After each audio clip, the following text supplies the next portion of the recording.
A parte 3, que finaliza a nossa aula 1, é muito importante. O conceito de aceleração. Ele é um conceito que muitas pessoas confundem. Até porque não é muito simples da pessoa ter uma concepção exata. O que a gente tem que fazer é dominar a aceleração, saber o que ela nos mostra e como ela nos mostra. É o que nós pretendemos então te mostrar agora. Para começar, sempre que tu analisa um movimento, como a queda desse paraquedista, a gente está falando de 3 grandezas importantíssimas vinculadas ao movimento: velocidade, aceleração e força resultante. Cada uma delas cumpre um papel dentro do movimento, e a gente saber o que cada uma delas causa no movimento é o ponto de partida para um bom estudo de aceleração. Começando pela velocidade, afinal de contas falamos dela agora há pouco. A velocidade vai indicar o estado de movimento dessa queda, ou seja, a rapidez, a trajetória e a orientação do movimento. Então o estado de movimento é definido pela velocidade. A força resultante é a grandeza que faz a velocidade variar. É a grandeza responsável pela variação da velocidade. Quando não existir força resultante sobre um corpo, a velocidade do corpo não vai variar. É a resultante das forças que produz a variação. E a aceleração está vinculada à existência de uma força resultante, porque a aceleração ela mostra como a velocidade, varia seu valor, varia sua direção. Ela mostra como o vetor velocidade varia a cada segundo. Ela mede a variação de velocidade a cada segundo. Eu gosto muito de fazer uma analogia, porque muitos alunos dizem que a aceleração faz a velocidade variar. E eu ouvi até professores já falando isso.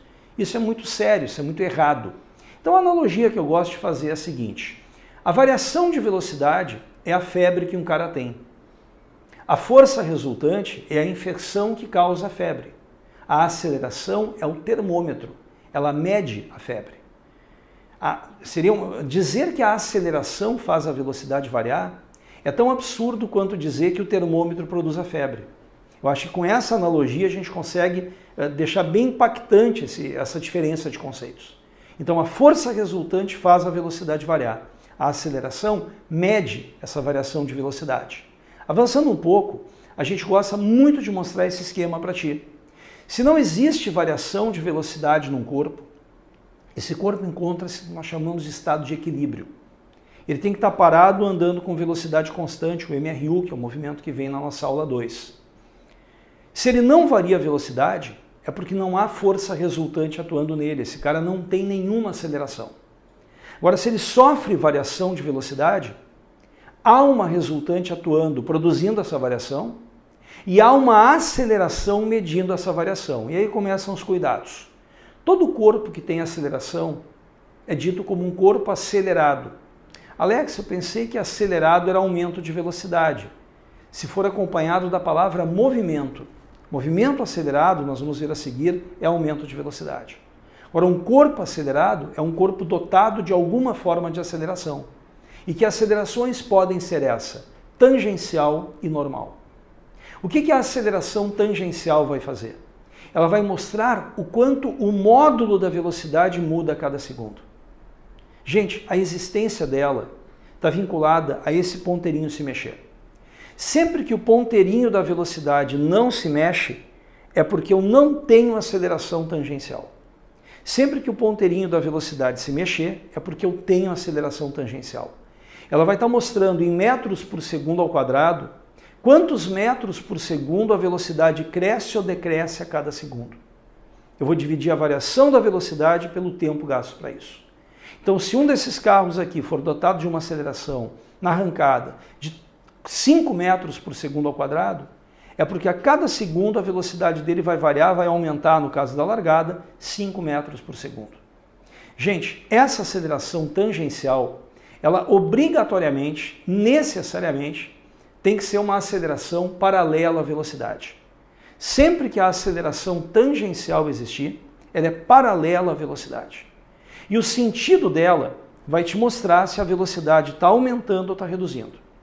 Sempre que a aceleração tangencial tiver o mesmo sentido do movimento, a velocidade está aumentando, e aí sim, o movimento é dito acelerado. Sempre que a aceleração estiver contra o movimento, ela está indicando com isso que a velocidade está reduzindo, e aí o movimento é dito retardado. Vamos botar isso na prática. Observa bem essa saída, essa largada desse carro de Fórmula 1. Quando aparecer ali O vermelhinho ele está freando, o verdezinho ele está acelerando. Então, enquanto a velocidade está aumentando aqui, está verdezinho, a aceleração está a favor do movimento. Quando ele chegar na curva e for frear, mudou para vermelhinho. Pode ver que a velocidade está reduzindo. E aí é o caso em que a aceleração está contrária ao movimento. Então, ao longo de toda a corrida, sempre que aquele valor de velocidade mudar, é porque existe uma aceleração tangencial. Sempre que estiver aumentando, ela está a favor do movimento. Sempre que estiver diminuindo aquele númerozinho, é porque ela está contra o movimento. Então veja que não é nada complexo identificar se essa aceleração tangencial existe ou não e o lado para o qual ela aponta. Claro que pode acontecer uma confusão matemática e para isso a gente vai fazer uma análise cuidadosa dessa tabela que nós montamos para ti. No movimento horizontal, a gente não pode esquecer que setas para a direita são positivas e para a esquerda são negativas. E por que a gente tem que trabalhar com muito cuidado isso? Porque existem até professores que equivocadamente colocam isso para os alunos. Que a aceleração positiva, a velocidade aumenta e a aceleração negativa ela reduz. Esse erro é gravíssimo. A aceleração positiva ou a aceleração negativa sozinhas não significam absolutamente nada. Elas precisam ser comparadas com a velocidade para que nós possamos avaliar o que vimos no vídeo anterior, se ela está a favor ou contra o movimento. Então observa bem, movimento de número 1, movimento progressivo e acelerado. Vamos com calma. Progressivo ele anda para a direita, a velocidade é positiva. Acelerado, a velocidade aumenta. Como é que a aceleração mostra isso? Tendo o sentido do movimento. Olha o movimento 2 aqui. O movimento é regressivo e acelerado. Regressivo porque ele anda para a esquerda, por isso que a velocidade é negativa. Acelerado porque a aceleração está a favor do movimento. Olha que interessante. Eu tenho movimentos acelerados tanto com aceleração positiva quanto com aceleração negativa. O que vai determinar se ele é acelerado é o fato da aceleração, reitero, estar a favor do movimento. Agora, olha o terceiro e o quarto. O terceiro, o movimento é progressivo porque ele anda para a direita, a velocidade é positiva, mas é retardado porque ela reduz. E como é que a aceleração mostra que ela reduz? Sendo contrária ao movimento. Agora, no quarto, o movimento é regressivo e retardado. Regressivo porque ele vai para a esquerda. Retardado porque a velocidade reduz. E como é que a aceleração mostra que a velocidade reduz? Tendo sentido contrário ao movimento. Então isso aqui deixa muito claro para ti esse comportamento de nomes, esse comportamento de sinais. É uma tabela muito importante dentro do teu estudo. Gente, a aceleração, ela também então, além de tangencial, pode ser normal. Normal e os outros termos utilizados para ela são centrípeta e radial. A aceleração normal, ela mede a variação na direção da velocidade a cada 1 segundo. Então, para que a aceleração normal exista, o movimento tem que ser curvilíneo. Identificar se as acelerações tangencial e normal existem é bem simples. Se o ponteiro da velocidade se mexe, eu tenho aceleração tangencial. Se o movimento é curvilíneo, eu tenho aceleração normal. Andei na reta, a normal não existe. Andei na curva, ela existe. Então, identificar a existência de uma normal de uma centrípeta é a partir da trajetória ser retilínea ou curvilínea. O valor dela, meus amigos, a velocidade tangencial ao quadrado pelo raio. Às vezes é importante fazer esse cálculo. Comportamento vetorial, ela é perpendicular à velocidade e ela aponta para o centro da trajetória curvilínea. Então, se nesses carros da NASCAR eu fosse desenhar nos momentos de curva essa aceleração centrípeta, ela seria uma aceleração perpendicular à velocidade do veículo tangente à trajetória, apontando para o centro da trajetória. Veja bem que, vinculado a isso, o próprio vestibular da URGS de 2016 andou trabalhando. Agora, gente, muito importante, é possível que as duas acelerações existam simultaneamente. Para isso, eu tenho que ter um movimento como esse do pêndulo. O pêndulo faz um movimento curvilíneo, isso indica a existência de uma aceleração normal, de uma centrípeta, mas o pêndulo também tem a sua velocidade aumentando e reduzindo. Então isso indica a presença de uma aceleração tangencial. Então, quando existem as duas acelerações, nós somos obrigados a executar uma soma vetorial. Nós vamos fechar um retângulo e fazer a diagonal do retângulo chegando ao resultado da soma vetorial. Aquela ali é uma aceleração resultante. Alex, o valor dela é o comprimento do vetor. Se eu precisar do valor da resultante desses dois vetores perpendiculares entre si, eu aplico o teorema de Pitágoras e chego nesse valor. Alex, me dá um exemplo, mais um exemplo onde as duas existem. Bem fácil. Imagina um carro numa curva acelerando ou freando. O fato de ele estar na curva indica a existência de uma aceleração normal e o fato de ele estar freando ou acelerando indica também a existência de uma tangencial. Muito cuidado, tem até uma questão que nós vamos trabalhar da URGS daqui a pouco, que isso é uma coisa que não é nada incomum de cair. Isso cai com uma certa frequência. Porém, antes dessa questãozinha que a gente vai destacar, eu quero colocar para ti um ponto importante, tá? Não usar muito a intuição. Usa o que tu aprendeu. Quero identificar se a aceleração existe. O pessoal tem que estudar bem isso. Tangencial está vinculada a valor, normal está vinculada à trajetória. Tem que ter sempre isso em mente. Porque isso então se aplica a essa questão que eu te comentei, que é essa questão 3 da página 23. A figura representa, em 2 instantes, as velocidades V1 e V2 do automóvel que está no plano horizontal, é uma estrada, uma pista circular. Embora o desenho já mostre que a velocidade V1 é maior que a V2, o próprio texto, na sequência, reitera que o movimento está sendo retardado, que a velocidade está reduzindo. Sem ler alternativas, o que tu tem que saber?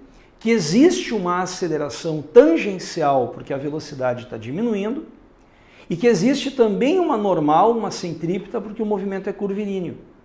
E olha só como ele sabe elaborar a alternativa, abre aspas, pega ratão. Letra A componente centrípeta da aceleração é diferente de zero. Perfeito. Existe uma aceleração centrípeta? Claro que sim, porque o movimento é curvilíneo. Pode marcar a letra A direto, essa é a certa. O grande problema é que o aluno geralmente não vai confiar no que ele fez. Ah não, mas eu vou conferir as outras. E aí tu pode cair no pega-ratão. Vamos olhar uma por uma. Brasil. Componente tangencial da aceleração apresenta a mesma direção, até aí tudo bem, e sentido da velocidade. Se isso fosse verdade, a velocidade estaria aumentando e não reduzindo. Canadá, que o movimento do automóvel é circular. Gente, em nenhum momento ele está afirmando que a trajetória é uma trajetória que não seja circular. Ele afirma que a pista é circular. E aí o aluno, é essa. Mas ele está dizendo que ele é uniforme e aí a velocidade não poderia estar reduzindo, teria que manter o seu valor. Então olha o pega-ratão, é circular, pô, legal, está escrito, é essa. Não, mas não é uniforme, está aí o erro. Dinamarca, o movimento do móvel é uniformemente acelerado, o movimento do móvel é retardado, a velocidade está reduzindo. E que os vetores velocidade e aceleração são perpendiculares, muito cuidado, essa é a pior de todas. Porque não existe só uma aceleração centrípeta. Se fosse só uma centrípeta, realmente eles seriam perpendiculares. Existe também uma tangencial que cria uma aceleração resultante que vai ser oblíqua à velocidade. Então a questão, se o aluno confia no taco dele e marca a letra A, não, o movimento é curva e existe uma normal, é letra A, tudo bem. Mas se ele lê até o final, ele pode se atrapalhar um pouco. Muito cuidado nesse tipo de questão.